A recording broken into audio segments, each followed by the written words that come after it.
Setelah kriteria PPH ini nanti kita bisa open discussion lagi ya.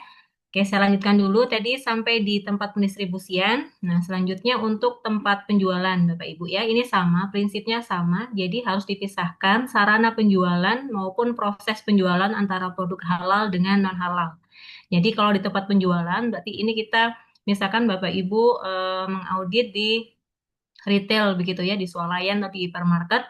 Nah, ketika misalkan swalayan itu menjual produk yang non halal begitu ya, maka sarana penjualan dalam bentuk misalkan rak penjualannya begitu ya itu harus dibedakan mana untuk rak pemajangan produk halal dan rak pemajangan untuk yang non halal. Nah, kemudian kalau misalkan swalayannya tadi memproduksi eh, pangan segar asal hewan non halal begitu ya, ada proses pengolahannya begitu, kemudian ada penjualan yang daging karkas segarnya, maka tidak hanya showcase yang harus dipisah, tapi juga keranjang atau troli belanja pun juga harus disediakan khusus untuk yang non halal. Kemudian kasirnya ya, line kasirnya pun juga harus ada disediakan khusus untuk produk yang non halal. Jadi Bapak Ibu kalau misalkan swalayannya itu hanya menjual produk kering dalam kemasan tapi yang non halal, seperti misalkan kornet kornet non halal atau mie Korea atau mie Jepang yang non halal gitu, itu masih boleh dalam satu eh, rak yang sama, tapi tetap ya harus ada identifikasinya, harus ada informasi bahwa ini mengandung babi gitu, misalkan atau ini mengandung alkohol itu tetap harus ada informasi yang tertera di rak penjualan. Tapi kalau misalkan dia menjual yang pangan segar asal hewan non halal dalam bentuk daging segar atau olahan olahan daging yang diolah sendiri di swalayan tersebut, maka tetap harus ada tempat khususnya Bapak Ibu. Jadi showcase-nya harus ada khusus, dedicated khusus untuk yang non halal tadi. Trolinya juga harus khusus. Shopping bag-nya pun juga nanti harus khusus ya dibedakan dengan yang halal. Begitu juga dengan line kasirnya juga harus berbeda. Seperti itu.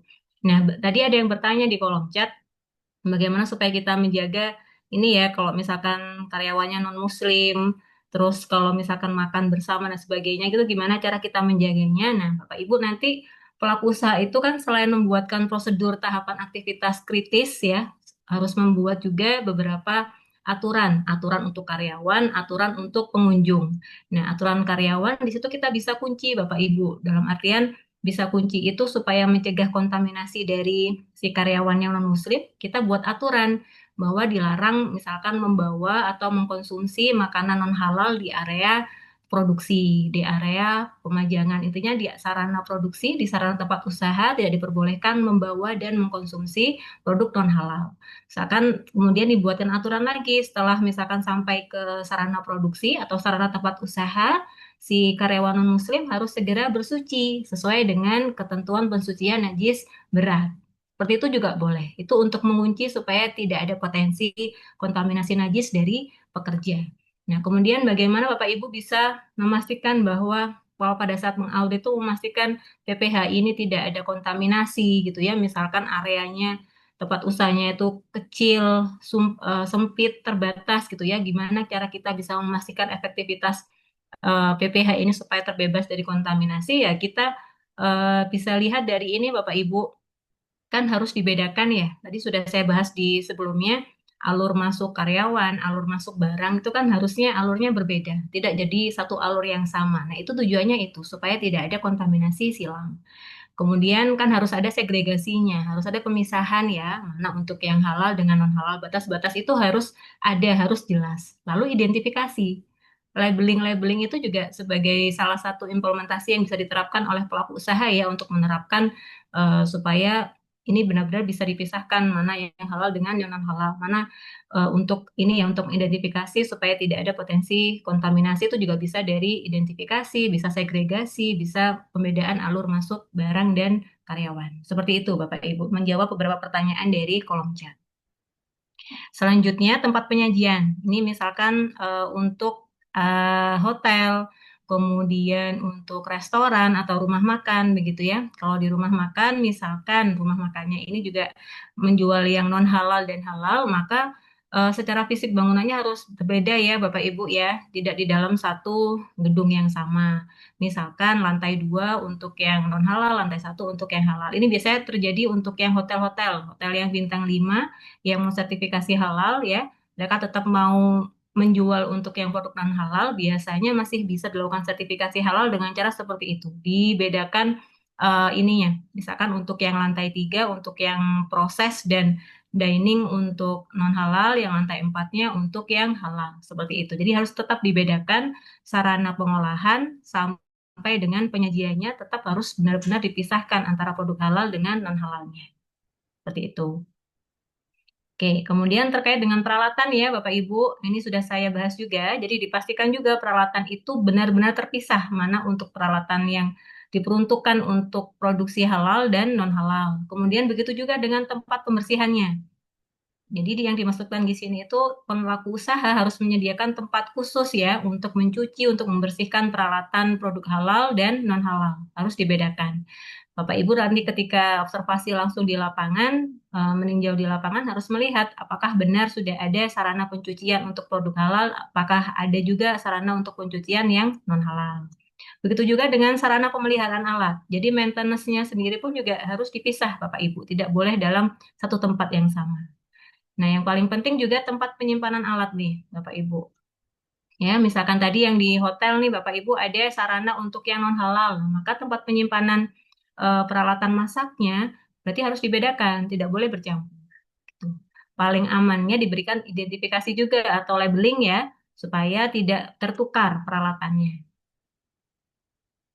Oke. Kemudian untuk pendistribusian, penjualan dan penyajian, ya ini sudah saya bahas tadi terkait produk yang berasal dari hewan halal dan non hewan halal, ya terutama produk segar asal hewan halal itu Bapak Ibu harus dipisahkan ya untuk pendistribusian, penjualan maupun penyajian. Kalau misalkan dalam bentuk karkas, masih daging segar, daging utuh begitu, itu tidak boleh bercampur dalam satu armada atau truk yang sama. Kemudian sarana penjualan dan penyajian pun juga harus dibedakan. Tapi kalau misalkan produknya sudah dalam bentuk produk kering dalam kemasan ya, itu masih boleh, tetap ada ketentuannya ya, harus dikasih partisi, diberikan pembatas, dan diberikan identifikasi supaya tidak tertukar gitu ya dan juga tidak terkontaminasi. Oke, ini sudah saya bahas. Saya masuk ke prosedur, Bapak Ibu. Nah, prosedur ini tadi kan saya infokan setiap tahapan aktivitas kritis, setiap tahapan PPH tadi, pelaku usaha harus membuatkan prosedur ya. Nah, prosedur apa yang harus dibuatkan oleh pelaku usaha? Nah, ini ada 3 Bapak Ibu ya, kita bagi dari prosedur bahan. Mulai dari prosedur pembelian bahan itu harus dibuatkan oleh pelaku usaha. Kemudian prosedur ini ya, penerimaan bahan. Kemudian prosedur penyimpanan bahan, prosedur transportasi bahan dan produk itu juga harus dibuatkan oleh pelaku usaha. Nah, di masing-masing prosedur ini harus dimasukkan ketentuan terkait dengan standar halalnya. Kalau misalkan tadi prosedur pembelian bahan, ya maka harus diatur bahan apa saja sih yang boleh dibeli oleh tim purchasing. Ya, yaitu bahan yang sudah harus tertera di daftar bahan halal. Di luar itu maka tidak boleh dilakukan pembelian atau pemesanan. Nah, jika misalkan tempat usaha itu sudah menerapkan sistem manajemen mutu atau sistem manajemen keamanan pangan dan yang lain ya, JPKB dan yang lain, maka boleh SOP-nya atau prosedurnya ini diintegrasikan. Digabung jadi satu boleh. Misalkan SOP pembelian bahan untuk yang standar ISO yang mutu begitu ya, digabung dengan yang halal, itu boleh nggak apa-apa Bapak Ibu. Tapi asal tadi ya, tentang kriteria atau ketentuan halal itu harus dimasukkan ke dalam SOP. Nah, selain SOP terkait dengan bahan, ada juga prosedur terkait dengan PPH, ya. Apa saja yang harus masuk ke dalam prosedur PPH? Nah, ini ada terkait dengan prosedur produksi, gitu ya. Kemudian prosedur pensucian, dan juga kalau misalkan di jasa penyembelihan harus ada prosedur untuk penyembelihan, harus ada prosedur untuk pemingsanan atau stunning, itu harus ada.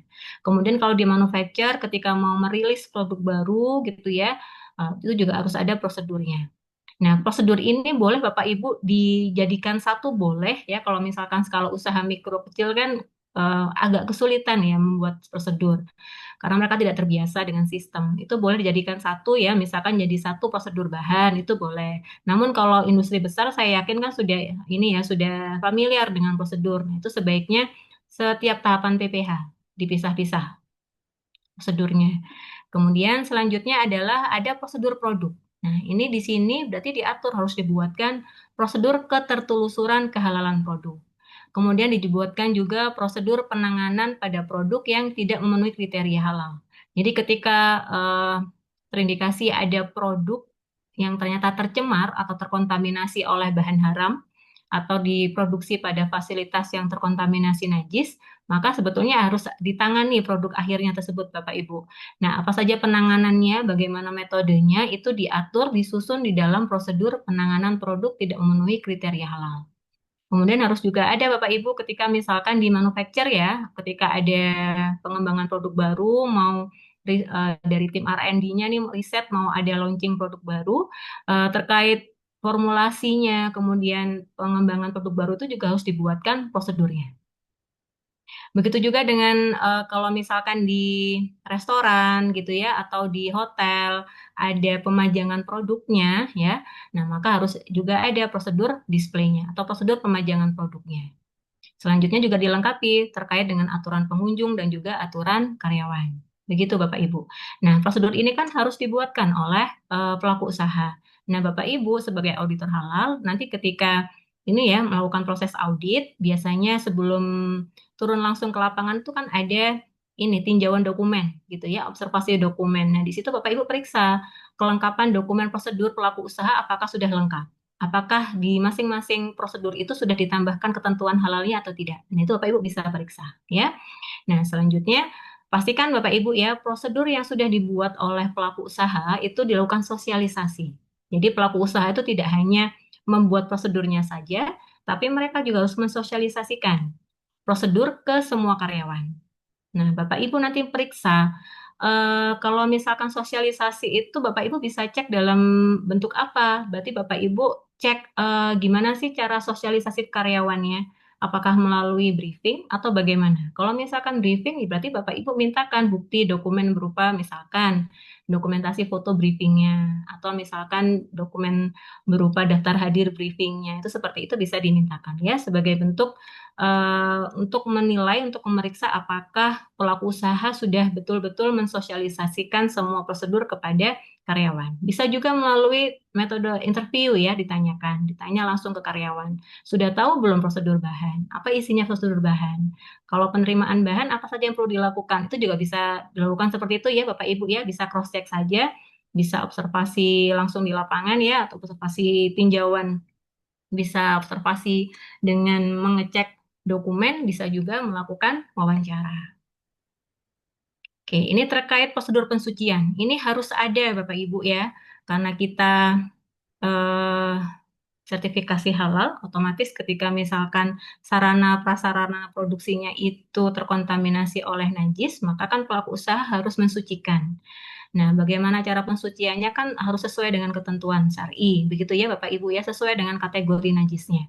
Misalkan sarana prasarananya terkontaminasi oleh najis sedang, tentunya akan berbeda pensuciannya dengan najis berat, gitu ya. Nah, itu harus dituangkan dalam prosedur. Bapak Ibu harus memeriksa apakah benar prosedur yang sudah dibuat oleh pelaku usaha, begitu. Ya, kalau najis berat berarti prosedur pensuciannya berarti harus dibersihkan najisnya dengan air ya sebanyak 7 kali, salah satunya dengan tanah atau debu atau penggantinya ya yang memiliki daya pembersih yang sama. Jadi boleh menggunakan deterjen gitu Bapak Ibu. Kalau najis sedang, berarti pembersihannya sampai dengan bau, aroma, dan rasa najisnya hilang. Misalkan terkontaminasi oleh darahnya ayam, kan najis sedang tuh. Berarti yang terkontaminasi lantai dapurnya ya. Maka lantai dapurnya dibersihkan sampai bau amisnya darah itu sudah hilang. Seperti itu ya Bapak Ibu ya. Oke, kemudian ini contoh dari SOP ya. Saya yakin Bapak Ibu sudah familiar dengan contoh SOP, tinggal dipastikan saja pelaku usaha sudah membuatkan masing-masing SOP sesuai dengan tahapan PPH-nya, sesuai dengan aktivitas kritisnya. Itu ya. Kemudian turunannya di bawah SOP itu kan ada form pemeriksaan atau pemantauannya. untuk memastikan apakah SOP yang sudah disusun sudah dilakukan dengan benar atau tidak, sudah dilakukan dengan konsisten atau tidak, kita bisa mengecek melalui formulir. Ya, formulir contohnya ini ada formulir pemeriksaan bahan datang. Jadi Bapak Ibu ketika nanti datang ke tempat pelaku usaha tinggal diperiksa saja, dimintakan saja formulir pemeriksaan bahan datang, gitu ya, selama bulan November contohnya. Diperiksa saja apakah sudah dilakukan konsisten tidak. Kemudian periksa, seharusnya Bapak Ibu, bahan yang boleh diterima itu adalah bahan yang terdaftar di daftar bahan halal. Jika misalkan Bapak Ibu temukan di dalam formulir pemeriksaan ini ada bahan yang diterima tapi ternyata tidak terdaftar di daftar bahan halal, nah maka itu bisa menjadi sebagai temuan. Ya, karena itu poinnya. Pembelian, penerimaan, kemudian pada saat proses pengolahan ya, itu harus menggunakan bahan yang sudah tertera di daftar bahan halal. Jika ditemukan bahan yang tidak tertera di daftar bahan halal, maka itu bisa menjadi sebagai temuan audit. Ya, pastikan juga Bapak Ibu setiap formulir pemeriksaan ini ada validasinya ya, ada apa namanya tanda tangan yang dilakukan oleh staf staf yang memeriksa dan juga kepala kepala bagiannya untuk verifikasi. Ya. Nah, ini juga salah satu contoh implementasi prosedur di mana selain SOP juga harus dibuatkan form pemantauan atau form pemeriksaan. Nah, ini kalau misalkan di SOP-nya diatur di form ini diisi setiap pengiriman ya, maka harus setiap pengiriman, setiap batch pengiriman harus ada formnya. Kalau misalkan ada salah satu yang bolong, berarti kan inkonsistensi. Nah, itu juga bisa menjadi temuan. Oke, ini untuk ini Bapak Ibu ya, jika misalkan salah satu sarana prasarananya tadi ada terkontaminasi oleh najis, ya kalau di perusahaan besar kan ada proses verifikasi pencuciannya. Kemudian ditempel ya kalau yang sudah sesuai. Ini juga bisa menjadi salah satu cara kita memverifikasi apakah betul sudah dilakukan proses pensucian. Oke, saya lanjut dulu Bapak Ibu ya, terkait kriteria keempat yaitu kriteria produk. Ya, kalau produk itu ketentuan umumnya Bapak Ibu, produk halal itu harus dihasilkan dari bahan yang halal. Kemudian dipastikan produk tadi itu diproses, bahan tadi itu diproses sesuai dengan syariat Islam, menggunakan peralatan, fasilitas produksi ya, kemudian sistem pengemasan dan juga penyimpanan ya, dan juga distribusi yang tidak terkontaminasi dengan bahan tidak halal. Jadi kalau di kriteria keempat, kriteria produk, itu subkriterianya adalah yang pertama terkait dengan ketentuan umum produk. Jadi Bapak Ibu nanti ada ketentuan terkait penamaan produk, bentuk produknya, kemudian sensoris produk itu diatur semua. Ada ketentuannya. Ya, kemudian selain ketentuan umum produk juga diatur juga terkait dengan pelabelan. Jadi tadi seharusnya sudah dibahas ya di sesi materi yang pertama tadi terkait dengan pengemasan dan pelabelan itu juga diatur di dalam subkriteria kriteria keempat. Selanjutnya adalah ketertelusuran. Nah, dan juga penanganan produk tidak sesuai dengan kriteria halal. Jadi ada 4 ya Bapak Ibu ya, subkriteria di dalam kriteria produk. Oke, nah ini kita bahas satu persatu terkait bentuk sensori dan penamaan produk. Jadi kalau bentuk Bapak Ibu, bentuk produk itu kita pastikan tidak menyerupai hewan babi dan anjing. Jadi pelaku usaha itu ketika membuat menu gitu ya, atau menghasilkan suatu produk, Bapak Ibu periksa bentuknya seperti apa. Apakah bentuknya menyerupai hewan babi atau anjing? Atau apakah misalkan produknya ataupun kemasannya itu menggunakan desain yang mengarah kepada yang erotis atau vulgar atau pornografi tidak? Karena ada ketentuannya tidak boleh seperti itu ya. Kemudian sensorinya Bapak Ibu, karakteristik atau profil sensori produk tidak memiliki kecenderungan bau atau rasa atau aroma yang mengarah kepada produk haram. Contohnya apa? Misalkan produk itu tidak boleh nih sensorinya mengarah kepada yang diharamkan. Contohnya mengarah kepada aroma hammer ya, seperti ram, kemudian wine itu juga tidak boleh Bapak Ibu. Kalau misalkan ada pada saat Bapak Ibu mau audit ya, ada salah satu pelaku usaha yang pingin ini, saya tuh pingin bikin cake yang rasanya itu menyerupai aroma RAM. Nah, itu tidak akan bisa lolos sertifikasi halal. Kenapa? Walaupun RAM-nya itu hanya sintetis gitu ya Bapak Ibu ya, bukan RAM sungguhan, tapi kan sudah ini sudah berniat untuk menyerupai rasa yang diharamkan. Nah, itu tidak boleh. Gitu. Kemudian penamaan produk Bapak Ibu. Jadi pastikan penamaan produk itu tidak bertentangan dengan syariat Islam. Kemudian tidak bertentangan dengan etika dan kepatutan yang berlaku di masyarakat. Jadi ya pasti ya tidak boleh ya penamaannya itu mengarah kepada kekufuran, misalkan mie pocong, kemudian rawon setan, itu kan mengarah kepada kufuran Bapak Ibu ya. Nah, itu tidak akan bisa lolos untuk sertifikasi halal. Nah, selanjutnya misalkan Bapak Ibu nanti mengaudit tempat usaha yang paling sering temuannya itu di restoran ya. Misalkan masih ada yang menggunakan nama hotdog gitu kan, di mana dognya ini kan menyerupai yang diharamkan penamaannya. Kemudian ada lagi nih yang diplesetin Bapak Ibu. Pinginnya itu namanya supaya keren ya, ada bir-birnya tapi diplesetin. Jadinya gambir gitu kan, supaya menyerupai bir tapi diplesetin ke stasiun gambirnya itu ini Bapak Ibu ya, berhati-hati. Jadi ketika nanti Bapak Ibu mengaudit itu pastikan penamaan menunya gitu ya, penamaan produknya, bentuknya dan sensorisnya itu sesuai dengan ketentuan halal. Bapak Ibu bisa melihat di standar SNI 99004 ya, tahun 2021 tentang persyaratan umum pangan halal. Di sini lebih jelas Bapak Ibu, mana-mana saja sih bentuk yang diperbolehkan, mana saja sih nama yang diperbolehkan dan nama yang tidak diperbolehkan. Itu diatur semua tertuang di SNI 99004 ya. Nah, Bapak Ibu nanti ketika melaporkan hasil audit, kan pasti disertai dengan foto produk. Nah, foto produk itu juga pasti akan ditinjau pada saat sidang fatwa ya, supaya jajaran si komisi fatwanya bisa memastikan bahwa memang betul bentuk produk yang dihasilkan oleh si produsennya itu tidak menyerupai dengan yang diharamkan. Gitu. Oke, ini contohnya Bapak Ibu ya, detailnya terkait dengan penamaan yang diperbolehkan dan tidak diperbolehkan. Bapak Ibu bisa lihat di SNI 99004. Contoh nih nama yang masih boleh Bapak Ibu ya.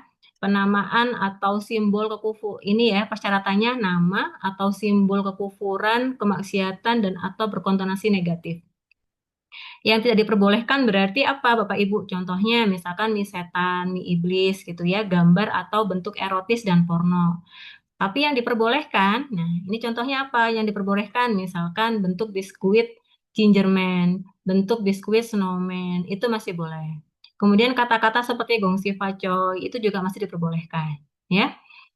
Nah, selanjutnya terkait dengan ini Bapak Ibu ya, penamaan yang mengarah kepada sensori. Tadi saya sudah contohkan, misalkan sensori itu kan tidak boleh mengarah kepada yang hammer gitu ya. Tidak boleh, contohnya misalkan wine, kemudian ram itu kan tidak boleh. Oke. Ini contoh bentuk produk yang tidak diperbolehkan ya, menyerupai babi, menyerupai anjing, kemudian menyerupai kekufuran itu tidak diperbolehkan. Kalau misalkan Bapak Ibu temukan salah satu pelaku usaha masih menggunakan bentuk seperti ini, ya Bapak Ibu sarankan untuk bisa mengganti dengan bentuk yang baru, yang tidak mengarah kepada yang diharamkan. Oke, itu tadi terkait dengan ketentuan penamaan bentuk ya dan juga sensori. Nah, kita lanjut untuk pengemasan dan pelabelan. Jadi Bapak Ibu, produk yang sudah disertifikasi halal itu maka mereka dalam artian pelaku usaha itu wajib mencantumkan label halal di produknya. Gitu ya. Label halal itu berarti logo dan juga ID halal. Itu harus tercantum tertera di kemasan produk.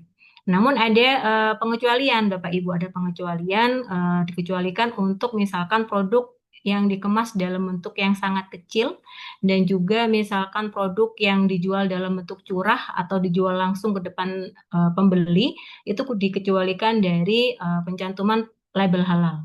Namun dipastikan label halalnya tetap harus tercantum pada kemasan besarnya, kemasan bulky atau kemasan outernya itu tetap harus dicantumkan. Oke, ini ya. Label itu harus dicantumkan pada kemasan ya, pada bagian tertentu produk. Kalau misalkan yang disertifikasi halal adalah jasa logistik, maka label halalnya bisa ditempel pada ini pada mobil, pada pintu mobil, pintu belakang mobilnya atau pintu samping mobil pengirimannya itu boleh ditempelkan di situ. Kalau misalkan produk yang disertifikasi adalah produk makanan, ya berarti di kemasan makanannya yang ditempel label halalnya, gitu ya. Dipastikan label halalnya itu dipasang atau ditempatkan pada tempat yang mudah dilihat, ya, mudah dibaca, tidak mudah dihapus, dan tidak mudah rusak. Nah, tadi sudah saya sampaikan ya, label itu bisa dikecualikan Bapak Ibu untuk kemasan yang terlalu kecil. Kemudian jika produknya itu dikemas langsung di hadapan pembeli atau dijual dalam bentuk curah, itu masih boleh tidak ada label halalnya. Oke, selanjutnya ya, tadi sudah kita bahas yang tadi penamaan bentuk sensoris, terus pengemasan dan pelabelan. Nah, selanjutnya terkait dengan mampu telusur, identifikasi dan mampu telusur. Secara definisi, ketertelusuran itu selalu dapat dibuktikan bahwa produk yang disertifikasi berasal dari bahan yang disetujui. Disetujui ini berarti sudah terdaftar di daftar bahan halal dan diproduksi pada tempat dan fasilitas yang memenuhi kriteria halal. Jadi, prinsip SJPH itu berbeda dengan prinsip halal dari luar negeri, Bapak Ibu. Kalau luar negeri itu kan prinsip sertifikasi halalnya berfokus pada produk akhir. Tapi kalau SJPH itu menerapkan prinsip ketertelusuran. Jadi produk yang disertifikasi halal bisa ditelusuri. Ditelusuri menggunakan bahan yang halal, ditelusuri bisa ditelusuri ya, diproduksi pada tempat dan fasilitas yang memenuhi kriteria halal. Nah, bagaimana cara implementasi dari ketertelusuran ini? Nah, pelaku usaha kan harus memberikan identifikasi, Bapak Ibu, memberikan labeling begitu ya, kepada setiap produk atau bahan yang masuk dan disimpan. Jadi harus ada nih identifikasi dalam bentuk tanggal kedatangan, tanggal penyimpanan, itu harus ada. Kemudian untuk produk yang dihasilkan berarti harus ada identifikasinya dalam bentuk apa? Misalkan ada kode produksinya, ada batch number-nya atau barcode ya, itu untuk salah satu cara penerapan mampu telusur. Nah, selain itu, selain pelabelan, Bapak Ibu, eh, contoh ketertelusuran lagi yang harus diterapkan oleh pelaku usaha adalah setiap tahapan PPH itu harus ada catatannya, Bapak Ibu. Tadi saya bilang ya, harus ada SOP dan juga form yang di bawahnya. Jadi harus ada nih Bapak Ibu catatan penerimaan bahan. Kemudian harus ada catatan penyimpanan bahan. Harus ada catatan produksi, harus ada catatan distribusi, sampai dengan catatan pemajangan tuh harus ada. Bahkan sampai dengan catatan penjualan ya atau struk itu juga harus disimpan. Supaya apa? Supaya bisa ditelusuri Bapak Ibu, apakah benar sih produk yang dihasilkan itu benar menggunakan bahan yang sudah tertera di daftar bahan halal. Bagaimana kita menelusurinya? Dari catatan-catatan tadi. Kalau catatan produksi itu kan dimasukkan semua penggunaan bahan ya, bahan dan mereknya. Nah, itu bisa ditelusuri itu Bapak Ibu. Oh iya sih produk A ini dihasilkan dari bahan A, B, C, D, E. Terus kita tinggal cross check saja di daftar bahan halal, apakah sama nggak gitu. Kalau misalkan ada bahan yang ternyata tidak tertera di daftar bahan halal, ya berarti pelaku usaha tadi tidak menerapkan prinsip telusuran gitu ya, tidak sesuai dengan ketentuan. Kemudian cara lain Bapak Ibu dengan ini setiap pembelian bahan, begitu ya, si pelaku usaha kan harus menyimpan nota pembelian bahan, terutama untuk bahan yang sangat kritis. Bahan yang sangat kritis ya, tadi sudah dijelaskan oleh Bu Dewi, ya berarti contohnya bahan sembelihan sapi, daging ayam, daging unggas gitu ya. Kemudian misalkan produk yang kompleks, cara produksinya seperti keju, kemudian misalkan fragrance gitu ya, itu kan produk yang kompleks. Nah, itu bahan yang sangat kritis. Nah, maka catatan pembeliannya, nota-notanya itu harus disimpan supaya ketika misalkan Bapak Ibu datang ke tempat pelaku usaha dapat dipastikan oh benar nggak sih ini misalkan bahan daging ini dibeli dari RPH yang sudah bersertifikat halal tidak? Bagaimana cara kita menelusurinya, memastikannya? Kita cek dari notanya, cek dari bon pembelian daging sapinya. Seperti itu Bapak Ibu. Oke ya. Oke, kemudian selanjutnya Bapak Ibu, produk tidak memenuhi kriteria halal. Jadi ini adalah produk halal ya, produk yang sudah tersertifikasi halal, produk akhir ya, yang terlanjur diproduksi tapi dia terkontaminasi oleh najis atau tidak sengaja dia menggunakan bahan yang haram. Begitu. Jadi produk tidak memenuhi kriteria halal ini adalah produk yang sudah disertifikasi halal, tetapi terlanjur diproduksi dari bahan yang tidak memenuhi kriteria bahan. Misalkan, tidak sengaja nih Bapak Ibu menggunakan bahan dari B2 atau babi. Itu masuk dalam kategori produk tidak memenuhi kriteria halal.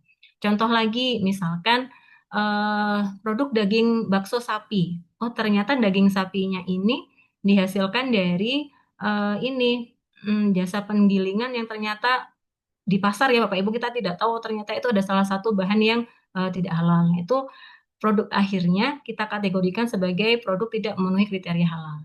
Bisa juga misalkan tadi yang produk bakso, kita tidak bisa menelusuri bahwa daging sapinya itu apakah dihasilkan dari RPH yang bersertifikat halal atau tidak. Itu juga masuk dalam kriteria produk tidak memenuhi kriteria halal. Nah, jika terjadi hal seperti itu, apa yang dilakukan oleh pelaku usaha, Bapak Ibu? Kalau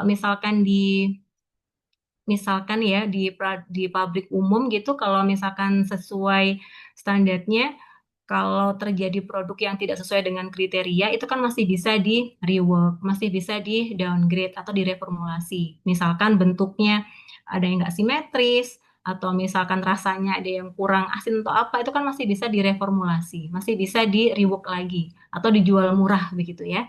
Tapi kalau di halal tidak boleh Bapak Ibu. Jadi kalau di halal berbeda dengan standar mutu yang lain ya. Kalau di halal tidak boleh diproses ulang, tidak boleh di downgrade, tidak boleh direformulasi. Nah, bolehnya bagaimana? Bolehnya adalah produk tidak sesuai kriteria halal tadi itu dijual ke konsumen yang tidak mensyaratkan kehalalan. Jadi boleh Bapak Ibu jual di konsumen yang non-muslim gitu. Namun untuk mengantisipasi supaya tidak disalahgunakan, ya kita bikin surat perjanjian ya sama tadi yang kita jual tadi supaya tidak diberikan kepada tetangganya yang muslim, supaya tidak diberikan kepada orang yang muslim gitu ya. Kemudian bisa juga dijual ke misalkan restoran yang memang khusus menjual non halal, nah itu juga boleh. Gitu ya Bapak Ibu. Selain itu, selain dijual kepada konsumen yang tidak mensyaratkan kehalalan, produk yang tidak sesuai kriteria halal itu opsi selanjutnya adalah dimusnahkan, Bapak Ibu. Dimusnahkan ini berarti bisa dibakar, bisa dikubur gitu ya, bisa juga dicacah lalu dibuang gitu. Kemudian selain itu juga bisa dimanfaatkan sebagai pakan ternak. Jadi hanya tiga alternatif ini. Kalau di halal, ketika ada produk tidak sesuai kriteria halal ya, tadi ya misalkan menggunakan bahan haram atau misalkan fasilitas produksinya terkontaminasi oleh najis berat, maka hasil akhir produknya itu tidak boleh direproses lagi, tapi harus ini hanya boleh dijual kepada konsumen yang non-muslim, kemudian dimusnahkan atau dimanfaatkan sebagai pakan ternak. Nah, kemudian Bapak Ibu, jika misalkan dari hasil observasi Bapak Ibu di lapangan atau interview dengan pelaku usaha pernah terjadi hal seperti ini, maka Bapak Ibu harus mintakan bukti bukti ini, bukti pengelolaannya seperti apa. Kalau misalkan mereka dimusnahkan, harus ada berita acaranya. Nah, Bapak Ibu harus mintakan berita acaranya. Harus diperiksa apakah benar tindakannya itu benar dimusnahkan atau tidak. Gitu. Kalau misalkan tindakannya itu dijual ya, dijual ke sebagai pakan ternak ya, berarti harus ada buktinya. Bapak Ibu harus mintakan. Seperti itu ya, Bapak Ibu ya. Oke, kemudian ini untuk registrasi produk halal dari luar negeri. Jadi setiap produk atau bahan dari luar negeri itu harus diregistrasikan ya di BPJPH. Dalam hal negara tidak mengakui lembaga halal luar negeri, ya tadi saya sudah bilang bahan dari luar negeri itu ada yang sudah bekerja sama dengan BPJPH, lembaga halalnya, ada yang sudah MRA atau kerjasama, ada yang belum. Kalau yang sudah bekerja sama aman ya Bapak Ibu ya. Namun jika belum bekerja sama, belum MRA dengan BPJPH, maka disarankan jadi sertifikasi halal produknya itu dilakukan di BPJPH di Indonesia sesuai dengan ketentuan perundangan. Seperti itu. Oke. Oke, mungkin ada yang bertanya sebelum saya lanjut ke kriteria terakhir, Bapak Ibu, atau sudah cukup jelas? Izin bertanya, Ibu. Pak Helmi ya. Bentar saya Sarip. tulis. Halo, Oh, Pak Assalamualaikum Sarif. warahmatullahi wabarakatuh. Sebentar, satu-satu Bapak Ibu, sebentar. Tadi siapa yang bertanya? Tadi yang duluan Pak Sarip ya, Sarip silakan ya. Pak. Hmm. Oke, Ini berkaitan, lanjut. saya kan ini misalnya untuk produk edukasi kan jelas-jelas dibuat untuk tujuan edukasi, bentuknya memang menyerupai babi, bahkan namanya pun celengan misalnya kan mengambil dari kata celeng gitu kan. Itu Mm-mm. bagaimana itu hukumnya tuh dalam hal untuk tujuan edukasi seperti itu? Edukasi maksudnya ini hasil akhir produknya atau Celengannya, gimana Pak? celengannya tadi, celengan. Celengan tabungan, Ya, celengan kan tabungan celengan. bukan? Celeng itu kan celeng kan? Celeng itu babi kan? Heeh. Nah, Bentuknya itu. seperti babi itu. Memang bentuknya seperti babi gitu. Oh, nggak Bahkan bisa yang seperti. jago pun yang bentuk jago tetap aja namanya celengan. Itu kan dari kata celeng. Itu gimana Hmm, itu? kalau secara ketentuan penamaan ya Bapak Ibu Nah, sama bentuk, kalau misalkan memang bentuk produknya itu sudah tidak sesuai dengan ketentuan halal ya, ya maka kita sarankan untuk bisa dilakukan perubahan bentuknya. Dan itu bisa jadi temuan pada saat Bapak audit. Begitu. oh, Nanti kan ya harus Pak ya, ketika pelaku usaha itu melakukan sertifikasi halal, kan ada beberapa ketentuan yang harus mereka penuhi. Salah satunya yaitu ketentuan terkait dengan penamaan bentuk dan sensoris produk itu harus sesuai dengan standar halalnya. Kalau oke. misalkan sudah bentuknya menyerupai yang diharamkan, ya tidak akan bisa lolos sertifikasi halal, jadi harus dirubah. Gitu, Pak. Seperti halnya makanan tradisional juga banyak kan yang beberapa yang namanya unik itu mengacu Oh, kepada itu. yang diperbolehkan sejauh ini sesuai dengan SNI 99004 itu hanya bir peletok sama roti buaya. Sama tadi ya biskuit beruang itu masih boleh. Bapak nanti bisa cross check lagi di SNI 99004 penamaan yang diperbolehkan apa. Kalau yang sesuai tradisi yang diperbolehkan roti buaya dan bir peletok, Pak. Ya kalau mungkin untuk Gitu. Betawi begitu, tapi kalau untuk Heeh. daerah Serang kan lebih jauh lagi namanya ada kan Oke. gitu kan. Serang Banten. Ada tempat lain juga sama ternyata ada. Dan Nah, itu jadi udah didaftarkan mm-mm. sebagai hak kekayaan budaya gitu kalau nggak salah. Oke, nanti kalau misalkan Bapak tinggal cross-check lagi ya, kalau di SNI 99004 memang tidak tercantum itu yang diharamkan gitu ya, itu masih boleh. Tapi kalau sudah tertera di SNI 99004 itu sebagai penamaan atau bentuk yang diharamkan, maka tidak boleh. Kalau masih ragu lagi, nanti kita bisa cross-check Pak, kan MUI itu sudah mengeluarkan beberapa fatwa ya, tentang penamaan, tentang hal-hal yang sudah diperbolehkan gitu. Nanti bisa di cross-check lagi, googling saja fatwa MUI tentang nama apa gitu. Nanti biasanya akan muncul, gitu Pak. Siap, siap, siap. Makasih, Ya, makasih tuh. sama-sama. Ya, sama-sama. Oke, yang lain tadi ada Pak Helmi Indra, betul? Ya, benar, Pak. Ya, silakan Bapak. Baik, selamat malam. Assalamualaikum warahmatullahi wabarakatuh. Waalaikumsalam warahmatullahi wabarakatuh. Sebenarnya begitu Bu Aulia memberikan materi ini banyak sekali pertanyaan-pertanyaan terkait di lapangan ya Bu ya. Contoh misalnya saya pernah lihat lintasan di TikTok tentang informasi ada bapak tukang bakso yang dulunya jelas tulisan baksonya itu bakso babi. Mm-mm, Dan kemudian saya tidak tahu apakah ini tindakan dari apa dari badan kita mm-mm. dicantumkan tulisan bakso non halal. Nah, dituliskan ada tulisan bakso non halal, tapi kemudian dia komplain produknya itu nggak gara-gara dicantumkan itu jadi turun keuntungannya, gitu kan? Oh, yang di Jogja ya Pak ya? Jogja apa? Ah iya, Yang di Jogja. saya lupa tapi itu di lokasinya di Jawa itu lokasinya. Mm-mm, mm-mm, Nah, ini apakah benar itu adalah salah satu tindakannya dan bagaimana dengan misalnya rumah potong yang atau rumah potong yang atau hotel yang mereka SOP menjaga kebersihannya itu untuk peralatan dapur itu satu tempat, tapi mereka menerapkan samak di samak itu melaksanakan itu. Nah, maksud saya apakah SOP yang tadi untuk peralatan dapur itu harus dipisah itu sudah masuk di aturan atau bagaimana? Dan kemudian kalau untuk hotel yang kemudian menyajikan dalam penyajiannya itu bercampur di dalam satu mm-mm, ruang restoran, saya pernah mendapati mm-mm, itu Bu di beberapa hotel bintang 4 bahkan mm-mm, yang sering ormas partai Islam yang bikin acara di situ gitu kan. mm-mm. Di pojok itu ada misalnya sajian eh, non halal memang masih ada tulisannya tapi masih satu lokasi gitu kan. Nah, ini Oke. apakah memang nanti model hotel seperti ini ditempel gitu hotel non halal atau bagaimana tuh Mbak kebijakan dari badan ini? Oke. Apakah ada aturannya Nah, khusus untuk itu atau bebas aja atau kebijakan daerah gitu kan? Jadi kita juga nggak tahu nih koordinasi untuk pemberian sanksi ini apakah masuk di apa bekerja sama pemerintahan kabupaten atau kepolisian secara umum atau provinsi atau pusat bagaimana ininya Mbak? Demikian, oke. Mbak. Boleh. Baik Pak Assalamualaikum. Helmi, mohon Waalaikumsalam warahmatullahi wabarakatuh.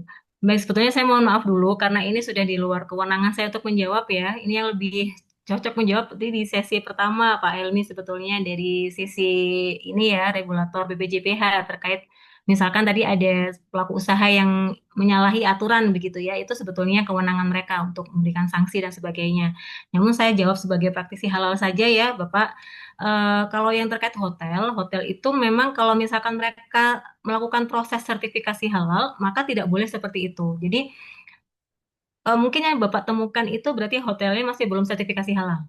Kalau hotelnya sudah proses sertifikasi halal atau sudah memegang sertifikat halal, maka ketika mereka masih menjual yang non halal, mereka masih mengolah yang non halal, pasti tempatnya dipisahkan. Betul-betul ini Pak, kayak ini ya, bukan dalam satu tempat yang sama, pasti berbeda. Kalau tidak berbeda lantai, berarti mungkin di ini ya sisi kiri yang beda pintu gitu. Kalau Oh, hotel harusnya seperti itu.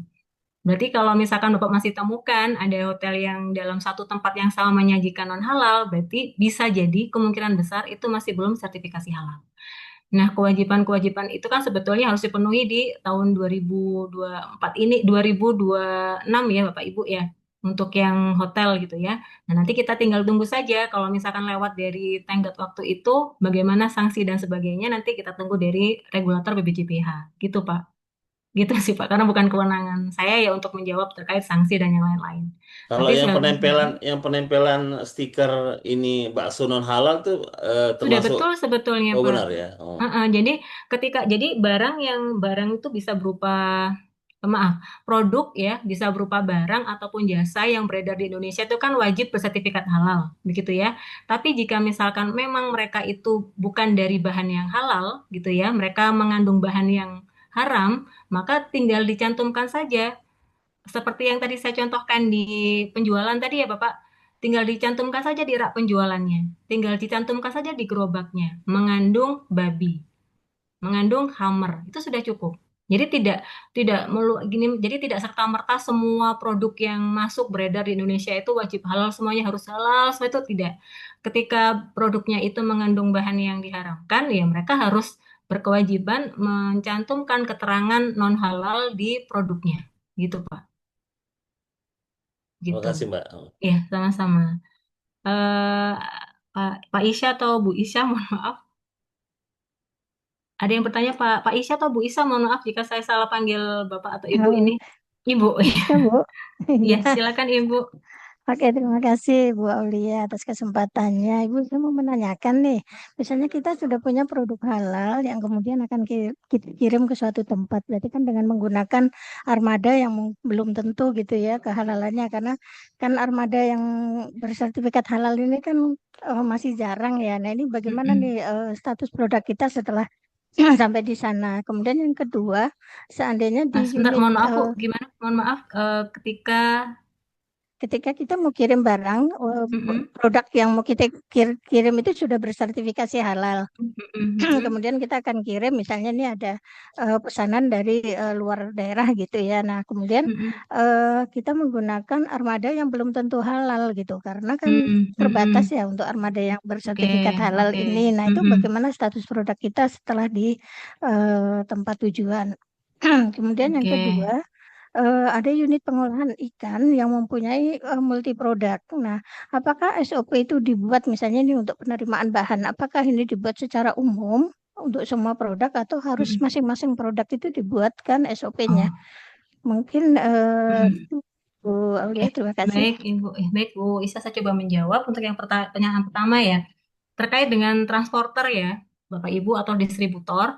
Nah, ketika misalkan Bapak Ibu ini menggunakan pihak ketiga untuk transporter atau distributor, di mana pihak ketiga ini masih belum bersertifikat halal, sebaiknya sebelum dilakukan kerjasama itu kita buatkan MOU dulu, Bu, kesepakatan dulu, karena produknya Ibu ini sudah sertifikat halal ya. Jadi dipastikan rekanan kita, rekanan pelaku usaha itu sudah memiliki sertifikat halal itu yang utama. Tapi kalau misalkan belum, maka pelaku usaha harus bisa minta ini membuat MOU atau surat kerjasama dengan si transporternya. Supaya dikunci nih Bapak Ibu, supaya distributor atau transporternya itu tidak mengirimkan, tidak asal ngirim barangnya. Supaya tidak ada kontaminasi. Jadi harus dibuatkan MOU atau kerjasama, diatur di dalam poin kesepakatan tadi, bahwa si transporter itu hanya boleh mengirimkan produk yang halal saja. Nah, ketika misalkan mengirimkan yang non halal dan sebagainya, maka harus dilakukan metode pensucian sesuai dengan ketentuan syar'i. Itu harus diatur dalam poin kesepakatan. Seperti itu, Bu Isya. Seharusnya seperti itu. Kalau misalkan ternyata produknya sudah terlanjur terkontaminasi oleh najis ya, tinggal tinggal di ini aja najisnya najis apa. Nanti disucikan sesuai dengan pensucian kategori najisnya. Gitu, Bu. Nah, selanjutnya untuk SOP bisa diglobalkan saja, langsung SOP pembelian, langsung SOP produksi. Jadi tidak harus yang di breakdown masing-masing jenis produk, Bu. Jadi langsung diglobalkan saja satu jenis SOP produksi boleh, tapi tetap harus masukkan tentang kriteria halalnya. Begitu, Bu. Oke, baik. Termasuk yang mungkin antara bahan itu kan mungkin ada yang padat, ada yang cair, itu pun juga Mm-mm. mau kita Boleh globalkan atau boleh. Mm-mm. dipisah. Sebetulnya tergantung sama ini lagi Bu ya, tergantung dengan pelaku usahanya sendiri. Kalau memang lebih lebih apa ya lebih efektif kalau dipisah gitu ya, lebih jelas kalau dipisah nggak apa-apa dijelas. Kita tidak ada aturan baku harus dipisah atau digabung, tidak ada. Aturannya hanya harus memasukkan tentang ketentuan halal di dalam prosedur. Begitu Ibu. Ya, baik. Terima Tuh. kasih Ya, Bu Aulia. sama-sama Ibu. Baik, Bapak Ibu, saya izin lanjutkan karena durasi waktunya kurang 15 menit lagi. Saya tuntaskan dulu materinya. Nanti kalau masih ada waktu, kita bisa diskusi lagi. Oke, saya lanjutkan ya. Tadi sudah kita bahas 4 kriteria, Bapak Ibu. Saya refresh kembali. Komitmen tanggung jawab itu kriteria pertama. Kriteria kedua adalah bahan, ya. Kriteria ketiga adalah proses produk halal. Kriteria keempat adalah produk. Dan yang terakhir adalah pemantauan dan evaluasi. Jadi, tadi kan kita sudah, pelaku usaha kan sudah merancang membuat suatu sistem SJPH. Nah, supaya kita tahu apakah SJPH-nya, sistem yang dirancang, yang disusun tadi sudah berjalan efektif, sudah berjalan sesuai dengan ketentuan, bagaimana cara kita memantaunya ya? Nah, kita harus dipantau, harus dievaluasi. Dalam bentuk apa? Kita lakukan dengan cara internal audit dan juga kaji ulang manajemen. Gitu ya, karena sistem itu kan supaya tahu apakah efektif atau tidak kan harus dipantau secara berkala. Harus dievaluasi juga dengan cara melakukan audit internal dan juga kaji ulang manajemen atau manajemen review. Ya, ini beberapa ketentuan terkait dengan audit internal ya, Bapak Ibu ya. Jadi, audit internal ini dilakukan oleh siapa? Oleh penyelia halal, Bapak Ibu. Audit ada dua ya, audit internal dan juga audit eksternal. Kalau audit internal berarti dilakukan oleh internal pelaku usaha, dilakukan oleh penyelia halal atau boleh juga dilakukan oleh tim audit internal. Jadi kalau misalkan di perusahaan besar itu kan biasanya sudah punya tim audit. Nah, itu boleh Bapak Ibu menjadi tim audit halal. Namun dipastikan tim auditnya tadi itu sudah dilakukan pelatihan tentang SJPH. Itu ketentuan utamanya. Boleh menggunakan tim audit sebagai auditor internal halal, namun dipastikan tim audit tadi sudah mendapatkan pelatihan tentang SJPH. Kemudian ada audit eksternal. Kalau audit eksternal itu berarti audit yang dilakukan oleh LPH ya. Nanti Bapak Ibu lah yang sebagai audit eksternal, gitu memeriksa apakah pelaksanaan atau implementasi 5 kriteria SJPH di pelaku usaha apakah sudah benar betul ditetapkan, diterapkannya, apakah sudah sesuai ketentuan, itu Bapak Ibu yang menilai nantinya. Nah, ketentuan untuk audit internal itu dilakukan minimal 1 tahun sekali. Jadi ketentuannya 1 tahun sekali. Kalau misalkan pelaku usaha mau melakukan auditnya itu lebih sering, frekuensinya misalkan setiap 6 bulan sekali atau setiap 3 bulan sekali, itu tidak apa-apa, tidak masalah Bapak Ibu. Ketentuannya hanya harus dilakukan minimal 1 tahun sekali. Nah, tujuan dari audit internal adalah untuk memantau penerapan SJPH. Jadi supaya mengetahui apakah masing-masing tahapan PPH tadi sudah diterapkan sesuai dengan ketentuan SJPH. Nah, maka kita bisa memantau dengan melakukan proses audit. Begitu. Sedangkan untuk kaji ulang manajemen atau manajemen review ya Bapak Ibu dilakukan untuk mengevaluasi penerapan 5 kriteria SJPH. Nah, baik audit internal maupun manajemen review ini harus ada prosedurnya. Tadi kan sudah ada prosedur bahan, sudah ada prosedur produk, sudah ada prosedur PPH, sudah ada prosedur pensucian begitu ya. Nah, ditambahkan lagi dengan prosedur audit. Di dalam prosedur audit, Bapak Ibu, dijelaskan dengan detail ya, berapa kali audit halal itu dilakukan. Kemudian siapa yang melakukan audit, itu harus ditentukan di prosedurnya. Kemudian kualifikasi untuk auditornya, begitu ya. itu juga harus ditentukan di dalam prosedur audit pelaku usaha. Nanti Bapak Ibu harus tentukan, harus periksa, harus lihat apakah prosedur audit yang sudah dibuatkan oleh pelaku usaha itu sudah betul atau tidak, ya. Nah, kemudian di dalam proses audit kan pasti ada temuan positif, ada temuan negatif ya. Kalau temuan positif kan untuk OP ya, atau kita sebut dengan OP atau untuk improvement. Sedangkan temuan yang negatif itu kan untuk harus diperbaiki. Nah, siapa yang memperbaiki? Berarti kalau misalkan temuannya ada di divisi produksi, nah, maka tim produksi lah yang harus melakukan tindakan perbaikan. Begitu. Jadi Bapak Ibu tidak hanya berhenti memantau apakah sudah ada prosedurnya atau belum, tapi pastikan juga ketika ada temuan audit itu, apakah semuanya sudah dilakukan tindakan perbaikan belum, gitu. Nah, di mana kita melihatnya? Kita bisa lihat di laporan audit dan juga laporan tindakan perbaikan dan pencegahan. Jadi, pelaku usaha itu juga harus membuat laporan audit, juga harus membuat capanya, Bapak Ibu. Nanti Bapak Ibu harus periksa. Oke. Nah, bukti pelaksanaan audit bisa berupa checklist audit, terus kemudian kalau audit kan biasanya ada opening dan juga closing meeting ya Bapak Ibu ya, maka bukti daftar kehadiran opening dan closing meeting itu juga harus ada buktinya. Bapak Ibu bisa mintakan. Kemudian dokumentasi berupa foto audit itu juga harus disimpan, checklist auditnya juga harus ada, gitu ya. Dan yang tidak kalah penting adalah laporan audit. Nah, harus diperiksa, harus dipastikan ya ketika Bapak Ibu melakukan audit di pelaku usaha, ya maka periksa laporan auditnya. Apa saja temuan auditnya? Apakah sudah dikendalikan? Apakah sudah dilakukan tindakan perbaikan? Nah, itu harus diperiksa ya.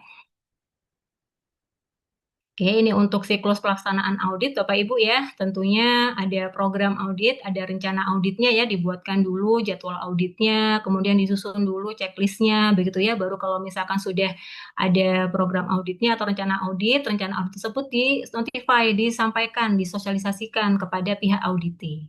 Ya, jadi auditi itu harus tahu ya kapan jadwal auditnya. Karena itu yang membedakan dengan sidak. Kalau sidak itu kan sekonyong-konyong datang gitu ya, nggak diundang, tapi kalau audit itu terjadwal. Jadi harus disampaikan jadwal audit kepada auditinya. Nah, kemudian setelah itu prepare ya, dipersiapkan checklist auditnya, peralatan auditnya. Kalau Bapak Ibu ya berarti misalkan dibutuhkan untuk pengambilan sampel ya dipersiapkan peralatan pengambilan sampelnya. Itu ya, setelah siap semua, jadwal sudah ada, checklist sudah ada, peralatan pendukung untuk auditnya sudah siap semua, baru kita lakukan proses audit. Nah, kemudian dari hasil audit itu kan ada temuan ya Bapak Ibu ya. Jika ada temuan ketidaksesuaian, maka harus dilakukan corrective action-nya, tindakan perbaikan oleh auditinya. Kemudian hasil audit juga harus ada laporannya Bapak Ibu ya. Di laporan itu dianalisa, terus kemudian dipastikan setiap tindakan perbaikan, setiap temuan tadi sudah dilakukan tindakan perbaikannya. Pastikan setiap temuan itu sudah close ya, jangan sampai ada temuan yang masih open ketika ini pada saat pelaksanaan audit eksternal. Oke, nah ini untuk persiapan audit internal ya Bapak Ibu ya, ini sebagai informasi saja, karena saya yakin Bapak Ibu juga paham ya apa saja sih yang harus dipersiapkan untuk audit ya, dari jadwalnya, kemudian menentukan tim auditnya, kemudian dibuatkan checklist audit ya, itu harus ditentukan sebelum melakukan audit. Nah, ini ya pola interaksi antara auditor dan auditi. Kalau auditor itu mengidentifikasi non-conformity ya atau ketidaksesuaian.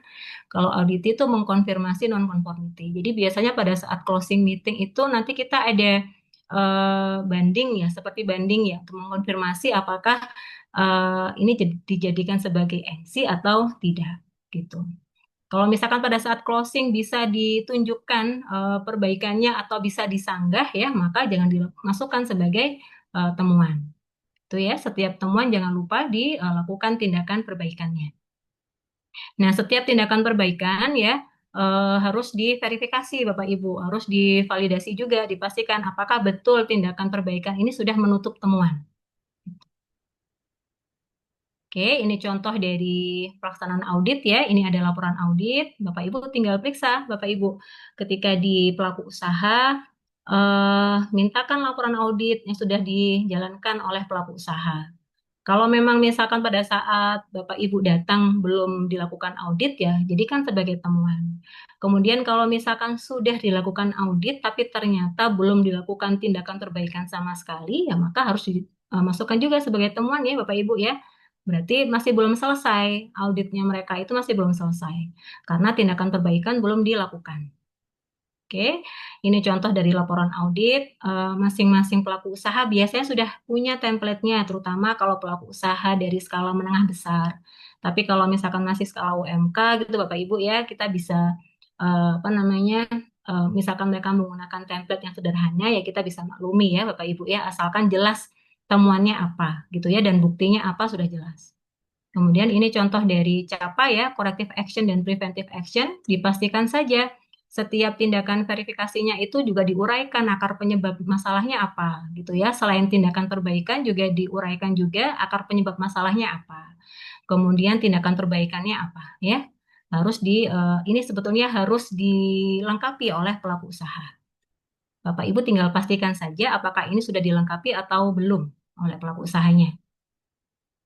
Oke, ini contoh dari SOP audit ya. Tadi sudah saya sampaikan siapa saja yang boleh mengaudit, kualifikasinya, tim audit, itu semuanya dimasukkan di dalam SOP. Berapa kali harus mengaudit gitu ya, itu juga harus dimasukkan ke dalam SOP audit internal.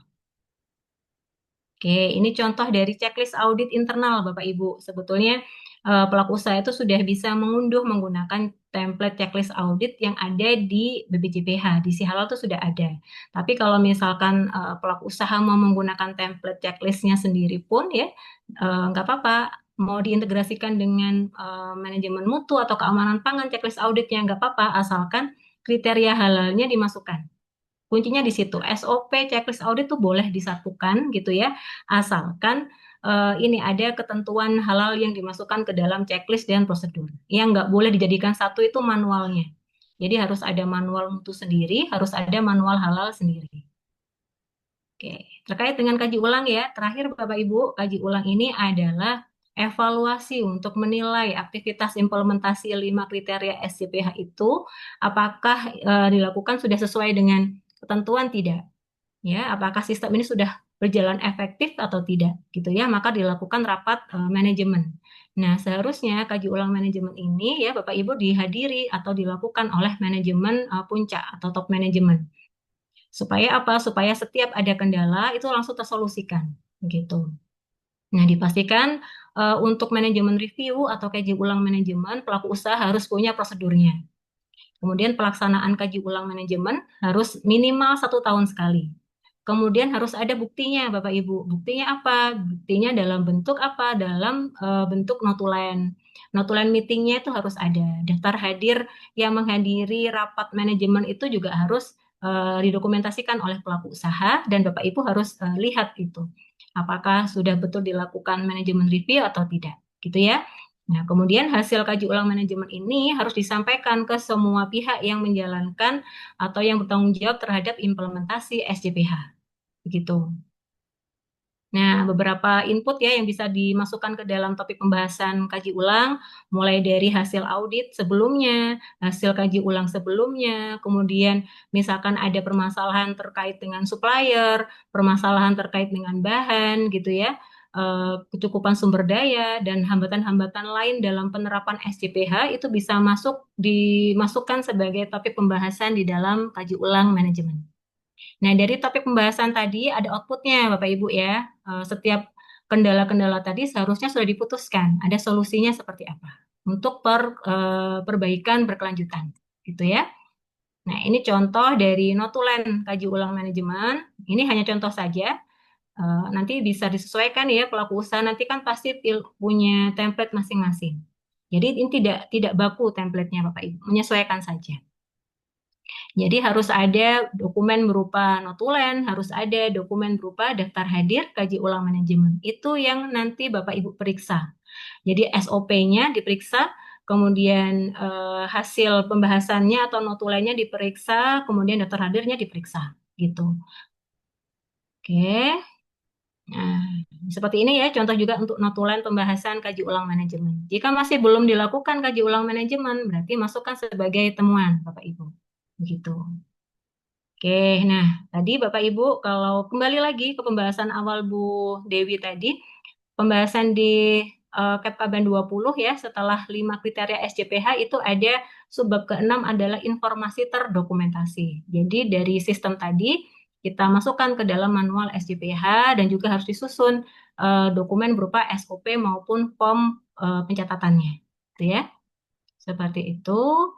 Nah, ini ya, manual SJPH merupakan dokumen perencanaan yang menggambarkan cara perusahaan untuk memenuhi 5 kriteria SJPH. Jadi ini yang Bapak Ibu periksa nanti.